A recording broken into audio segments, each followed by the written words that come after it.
Yes, we are live. Welcome everyone. This is Yogi Speaks Live session number 31. Thank you so much for all your participations. We are seeing questions even on Thursdays and Tuesdays when we don't have these sessions. So thank you so much for all your involvement. So let's get started. These are questions we received yesterday.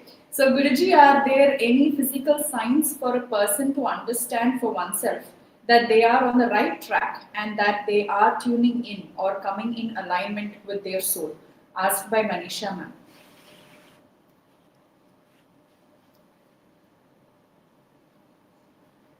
Namaste.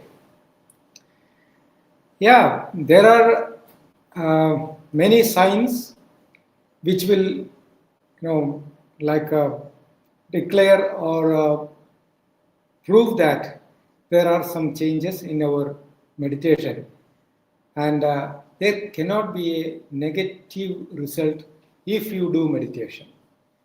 Sometimes it will be an uncomfortable situation or feeling when the changes take place. But nothing to worry about anything.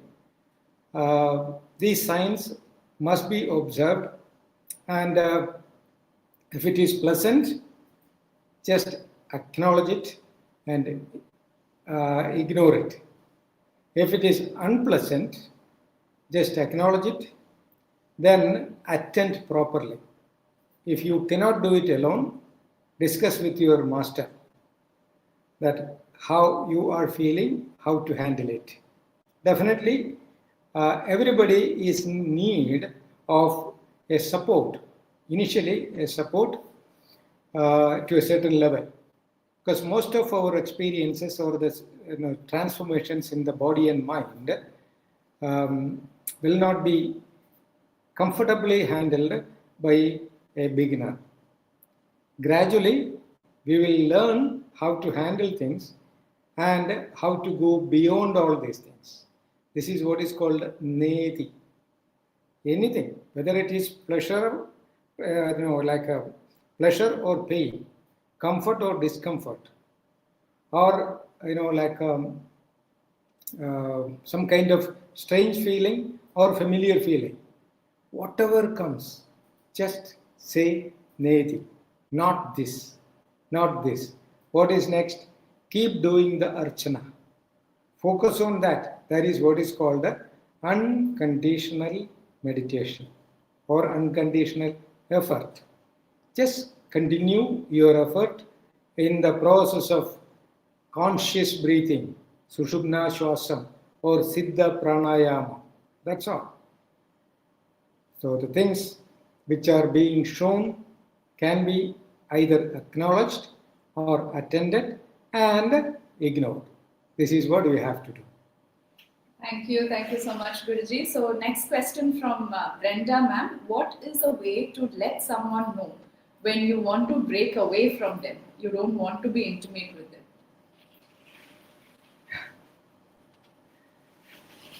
It's again,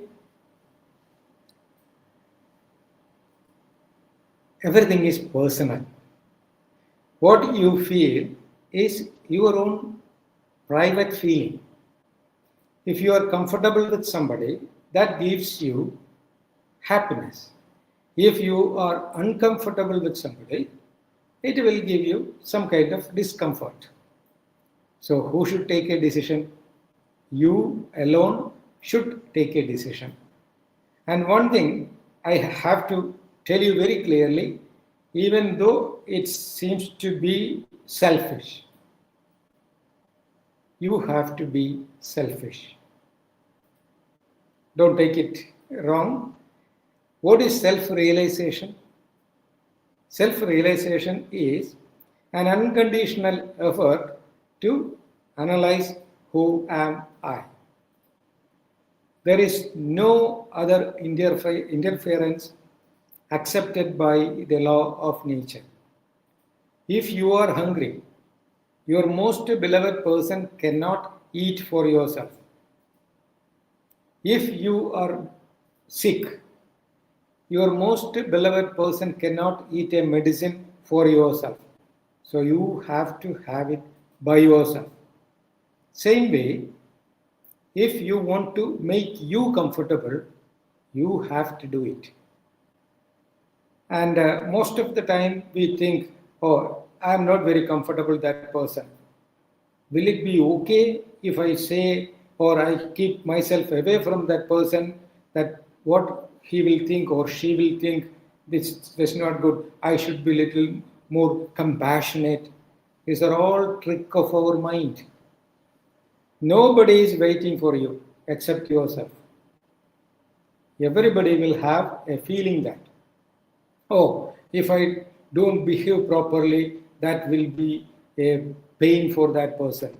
Nothing is there. That person is not waiting for you.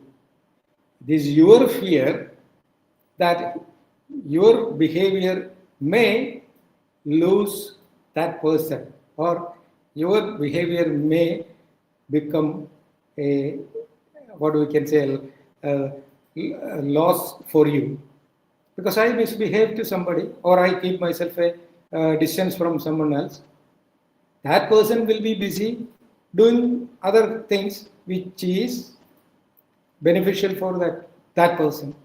So I feel the fear that internally I will have the fear that, oh, if I misbehave or I keep myself a distance from that person, I will lose him.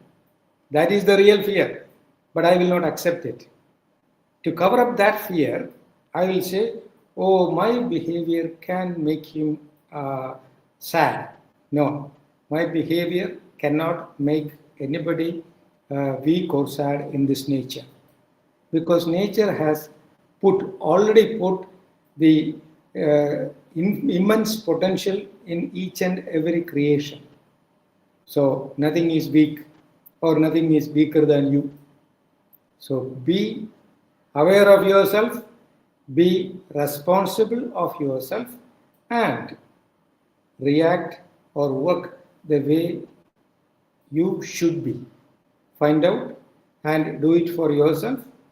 Then approach yourself unconditionally. Technically saying, we must be honest with ourselves. That much only we have to do. Be comfortable. Others cannot be comfortable because nobody is being affected by others unless they allow themselves to be affected from outside. If somebody is coming in front of me saying some bad words, what's happening? I will analyze. My mind will analyze, observe its bad words, and react to that bad words. That is what is making me angry. The same person can come another day and I am just looking at him and I am not connecting with his words. So that will be a failure for him because I am not affected. So the change is happening within us. Learn to deal with that. Thank you, Guruji. So the next question from Vicky ma'am, I would like to know how we can better align body and mind to experience greater progress, and could I be more successful in reaching samadhi if I left society for an extended period of time? To experience samadhi, we don't want to leave the society physically, but we have to leave the society alone mentally. Our main limitation is attachment. We are scared to be detached, but we never accept it.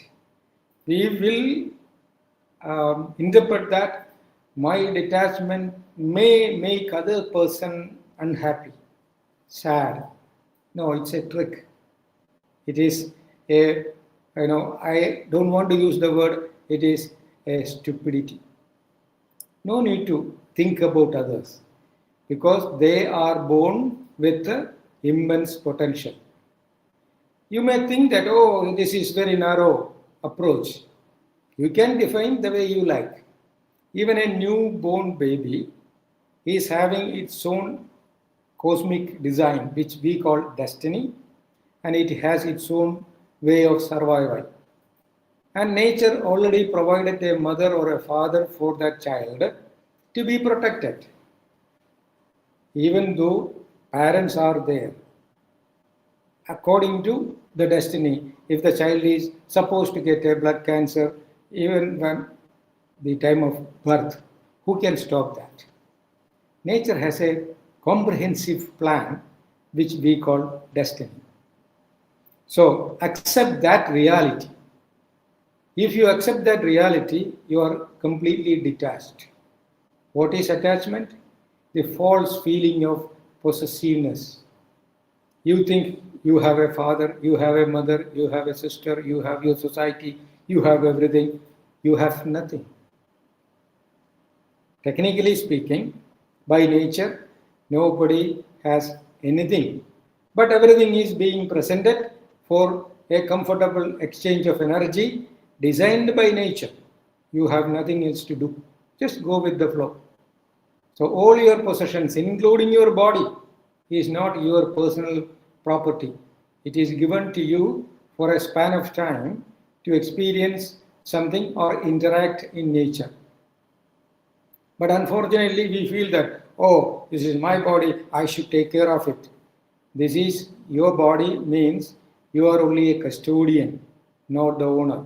Take care of the body, that is your responsibility, but you are not the owner. When the time comes, nature will say, come on, your time is over, leave the body. You have to leave the body even without a second. You have to. So, this awareness is called renunciation. If you are in the middle of the society, either in the home or in the office area or in a festival ground, if you can maintain this thought of the ownership of nature, then you are detached. Then you are into samadhi. Yes, to experience samadhi, you have to practice. So, no need to go to the forest. Yes, I went to the forest for many years because I didn't have anybody to teach me like this. I thought if I want to experience samadhi, I must detach myself physically, mentally from the society. But later, when I experienced it, I came to know it was not necessary. That's why I started living in the modern society, having all kinds of responsibilities of a modern man, and along with that responsibilities, I meditate every day and I experience samadhi with each and every breath in my life. So it's possible. So do it unconditionally without any preoccupied notions, without any outer influence. Yes, influence will be there, but immediately you should feel that there is a natural impulse. Just be with that. But my job is to go beyond the impulses. What is body? What is mind? Go beyond these two. This is what is called samadhi or effort to attain samadhi. Thank you, Guruji. She has sent another message as well. I'm asking this because I have been practicing pranayama for quite some time, but there are too many disturbances in my surroundings. Is there anything you want to add to that? Yes, if there is no disease, there is no immunity. If there is no distraction, there is no intention to be secluded. You have to take it in a positive way. When a disease comes, either you can feel that, oh, I am completely gone, depressed. Or you can feel that, yeah, this is a chance for me to fight back. 99% people are getting into a fight with the microorganism which is which is producing the disease.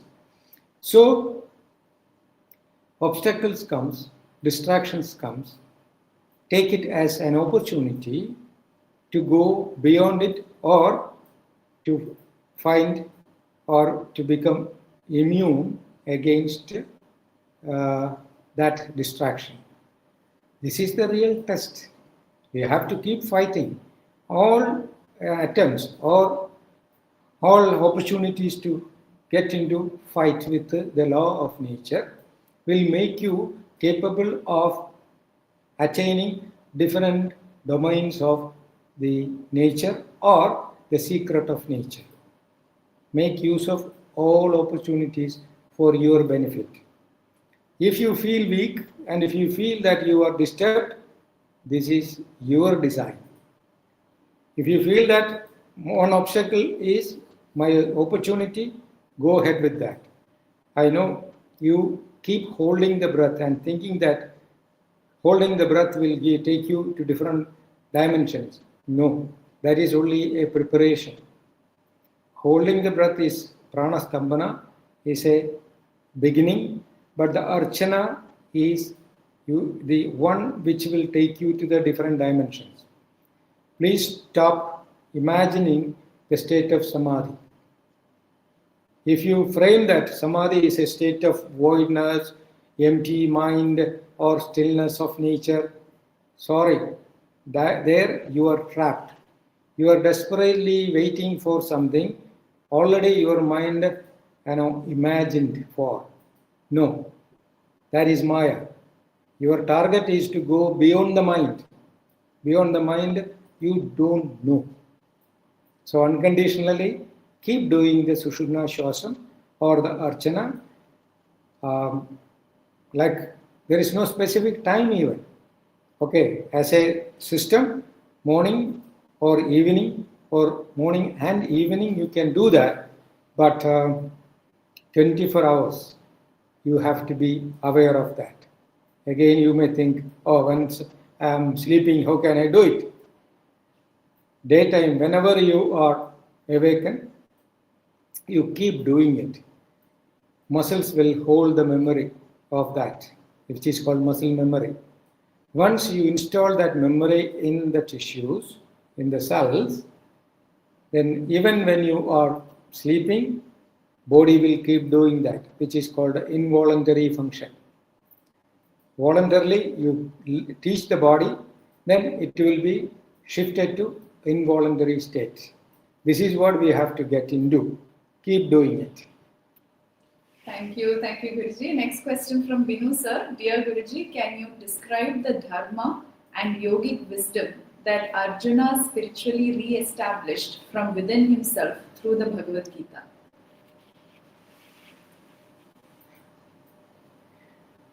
Dharma. What do you mean by dharma? Dharayade idi dharma. Dharayade in Sanskrit, holding, supporting. How the earth is rotating by itself and moving around the sun. There is no connection. You cannot see a support, a pillar which is holding it. Other planets who are having the magnetic energy with a certain distance and attraction and repulsion, it keep on moving. Who is controlling this attraction, the energy of attraction and repulsion? Which is called dharma. So some invisible dimension of energy is holding all these things or supporting or wearing it. See, I wear my shirt. It's called dharede.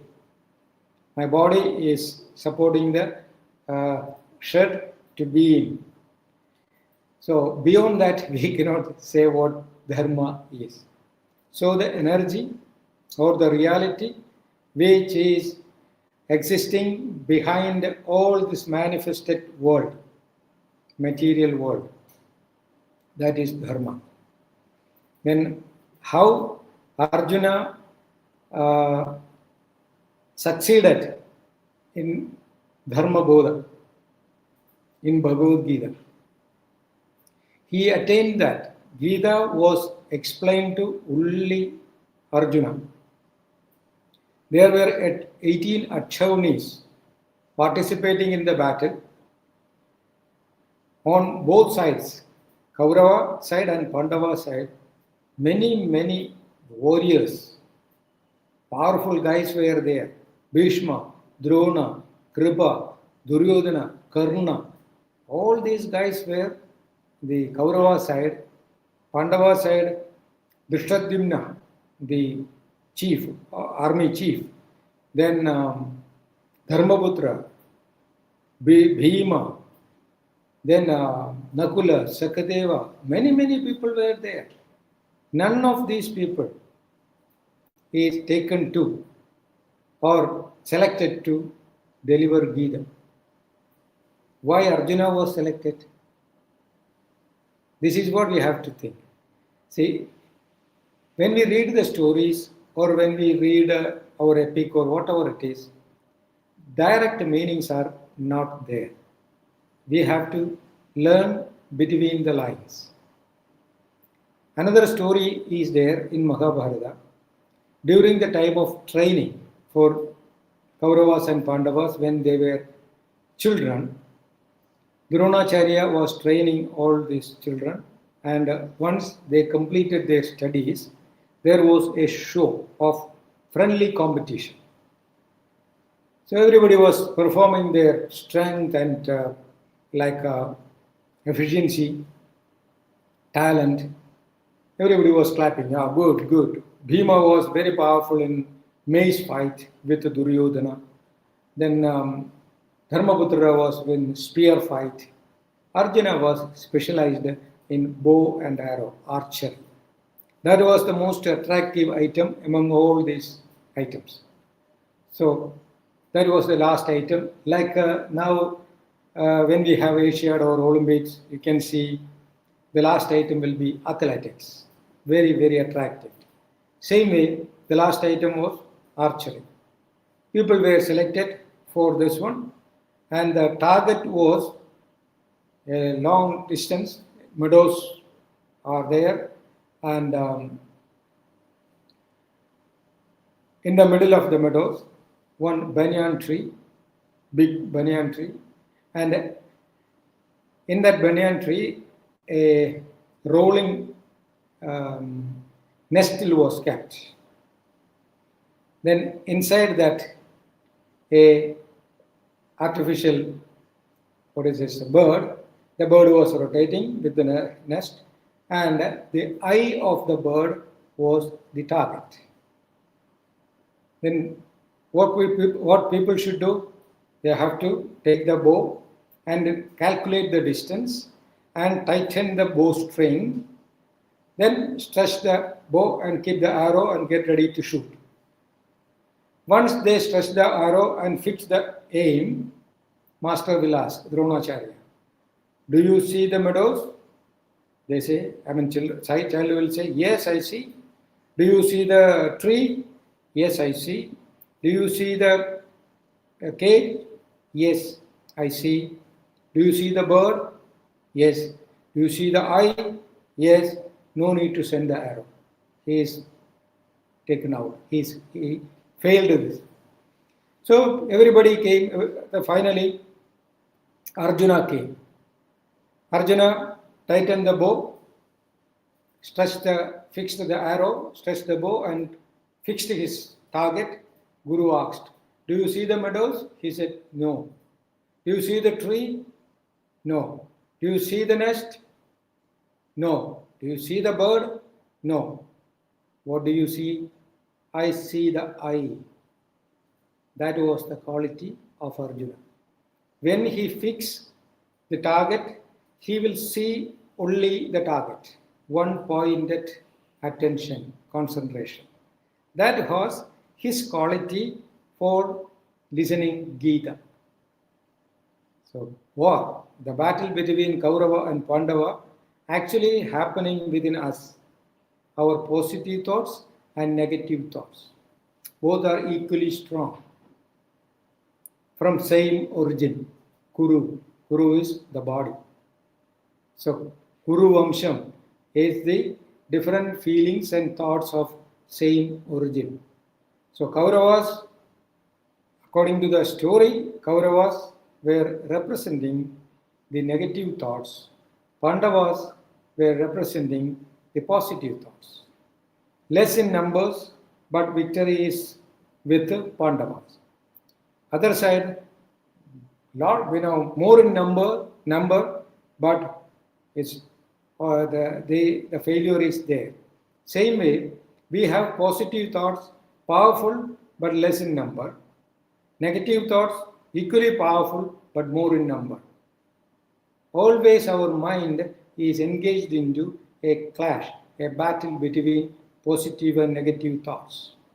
What is the speciality of Pandavas?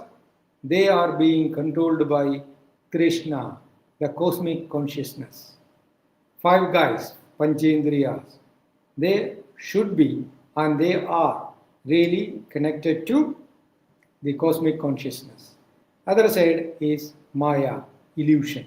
They are powerful, but one day a focused person can conquer or tear the veil of Maya, ignorance. This is the concept. So the moment we come out from the influence of Maya, we will come to know who is controlling or who is governing this universe. That is what is called Dharma. So Arjuna is our mind, the dedicated mind for getting into the war between positive and negative thoughts, then tear the veil of ignorance. That is our duty as Arjuna. Arjuna, technically, Atma. You have an Atma. You will say, I have a body, I have my mind. If you have mind and body, question remains who you are. You own the body or you are in the body. You have the mind or you are in the mind. And who you are? No answer. So get a focused mind. Once you get one pointed attention, you are tearing the veil of ignorance. You will become a successful Arjuna who is one with the Dharma. This is what is the Dharma Bodha of Bhagavad Gita. Thank you, Guruji. Maybe we'll take one more question. Lomis sir asks, please kindly suggest some ways to detox our minds. How to detox our minds? What is our mind? Mind is a collection of informations through five senses. What do you see, what you hear, what you smell, what you taste, and what you touch. Nothing more in your mind than from this sensual informations. If you want to clean it, train to stop the reaction towards the informations. That is the best way. Means, if somebody throws some bad words towards you, you will feel anger. You will be angry. What is the chemistry behind it? When these bad words fall into your eardrum vibrate. Based on the vibrations, there are connective, something like wires, cartilages, which will convert that sound waves into electromagnetic waves. Then that electromagnetic waves will go to the memory storage, make some triggers, and some bioelectric, electric vibrations will be passing through the brain.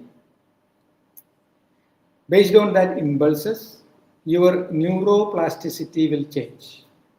Neuroreceptors and modulators will exchange each other, and there will be a neuroplasticity developed because of that impulse. Based on that, your adrenal gland will produce. Why? Because your intelligence will come to know that, or come to a conclusion that these are very bad words against my prestige. That is the conclusion. Once you get into that conclusion, it will trigger the adrenal gland to produce adrenaline. Once adrenaline is mixing up in the blood, your BP will shoot up, you will feel the anger, you are angry. This is what is happening. So mind is polluted. How to clean that state? Learn to stop adrenal gland from producing adrenaline. Just focus on your breath. Distract yourself from that words which you feel that this is wrong. Either you distract from the beginning, or you stop your adrenal gland from producing adrenaline. Both are possible. If you do this with each and every situations, your mind is completely clean. It is not producing wrong molecules, means like enzymes or hormones. Every emotion is a consequence of the production of hormones, whether it is pleasure or pain, gain and loss. Everything, navaresas are being produced because of the hormones produced in your body. So focus on your breath and always tell your mind that nothing is permanent in this nature. That is the best way to clean your mind. Thank you, Guruji. So that's the end for today. Thank you so much for all your questions. So we will see you again on Monday. I think it should be December 1st. So we will see you again on Monday, same time, 10:30 a.m. IST. Thank you so much. Namaste. Namaste. Thank you.